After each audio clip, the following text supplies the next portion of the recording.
Uh, let's talk about the draft though, because there's a couple of rumors going around, and those rumors do not co-align the way they should if the rumors are both true.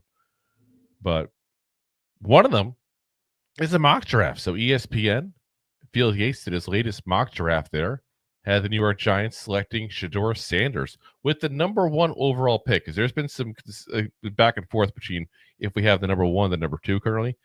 So we technically have the number one. What a lot of people do is they go to Tankathon, which is a very good website. I'm not knocking what they're doing. Tankathon gives you your strength of schedule for all of the people that you're going to play in the year. Whereas the Yeah. NFL does it by strength of schedule of who you face so far this year. So technically, we're the number one overall pick based on that. But if you include the people we haven't played yet, it would jump up to where the Ravens would bypass us. So that's why they do it that way. It makes sense. So the write up there said the Giants' multi-year quest to find a quarterback, recall they tried to trade up in last April's draft, should come to an end in 2025. They benched and subsequently cut Daniel Jones last month, ending a six-season era in New York. Sanders has put together an incredible final college season, leading the FBS in completion percentage 74.2 and ranking top three in touchdown passes 35 and passing yards 3,926. He is at his best delivering from the pocket as he throws with natural touch and is extremely poised. Sanders has met big moment after big moment at Colorado, and that unflappability bodes well for his NFL future. Well, wasn't that just an ode to Shedeur Sanders? Wow. But he knows what he had for breakfast. I mean, Shedeur Sanders isn't bad, guys. I'm not trying to knock it as far as that, but he's far from perfect. I feel like people are doing that. Again, his he doesn't throw the deep bombs. He kind of gets some yak yards from his receivers and stuff like that. And he is very good at placing the ball where they get it. So again, that's a knock and a pro at the same point. Plus, there's all the potential personality issues. There's the whole daddy issues as well with Dion. Like I said, I don't know. Like I said, if I got to pick, I'm picking Cam Ward personally, but I just thought it's interesting because they always talk about, Shedeur Sanders will never go to New York. Dion will never let that happen. And yet Dion's never said anything bad about New York. Yet I mean, this narrative is there that he wants to go play for Vegas. maybe that's everyone in Vegas coming out with that. I mean, let's be real. Neon Dion, he knows he's been around the NFL a long time. Yes, he has. He knows what markets are good, especially when it comes into like rookie quarterbacks, and he knows the owners been around the league a long time. What owners will treat players well? And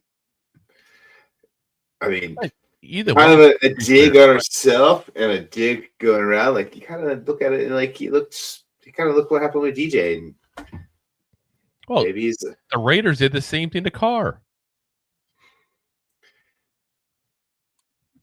And you could make the claim that Carr was at least a serviceable quarterback. DJ was not.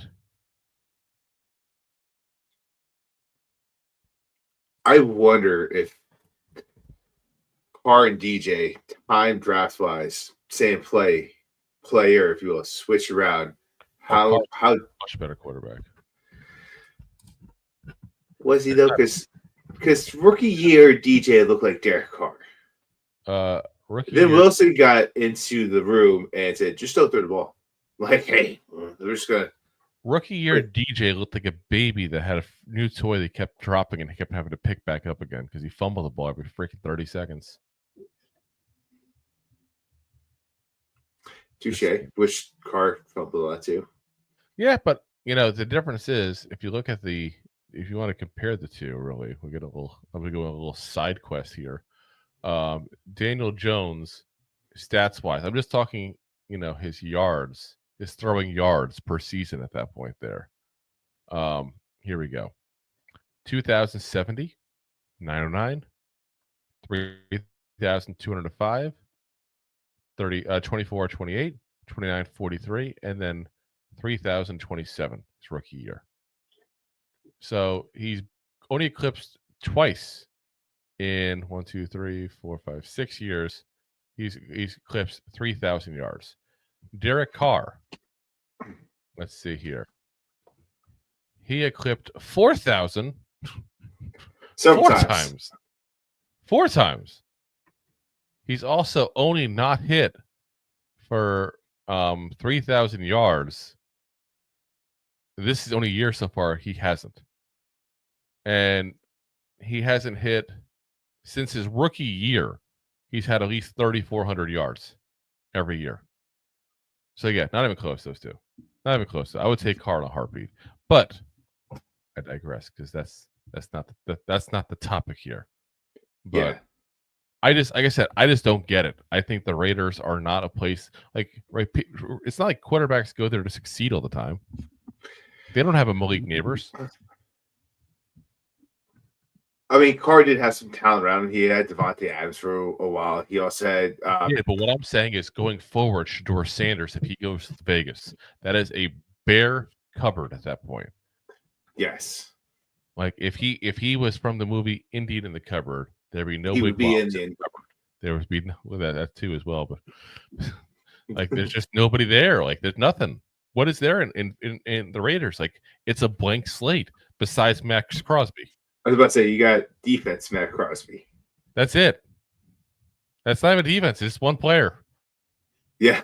So it is not very often a Giant fan can sit there and say we have a better roster. We do. We do have a better roster. It's not playing as well because Pierce is I want to say a better coach than Dable because he's still improving in my eyes, but he's at least is a better motivator than Dable.